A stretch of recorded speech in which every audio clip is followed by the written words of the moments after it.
Imam jedno obaveštenje. Znači, vlasnici ovih kanala, ovaj Kaba Sepra, ne ovaj Berni, recimo ovi što su uzeli, ovaj 8000, ovaj Kaba Sepra Clips i Nije baka prase, čekaj, Nije baka prase, svi vlasnici kanala Nije baka prase, a ne, svi su shadowbanovani, nema ih.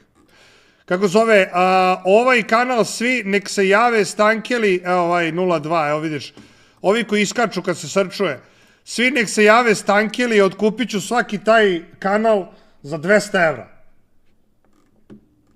Znači svaki Nije baka prase, Nije baka Sepra, kanal koji nije shadow banovan, znači koji izlazi, ću da otkupi za 200 evra. I generalno svaki kanal koji je ono iole živ, te bre ovi kliperi, brate, kliper, te bre klipere i te kanale bih otkupio, buraz. Znaš da ne moram pravim nov kanal, Balkan Kliper, evo. Šta te bra ti izbacuješ tu, koga boli kurac, realno, daj meni kanal za 200 evra. Balkan Kliper, evo, Panama Clips, javi se meni na mail ili pošalji Stankeli na Discord da kupim tvoj kanal za 200 evra.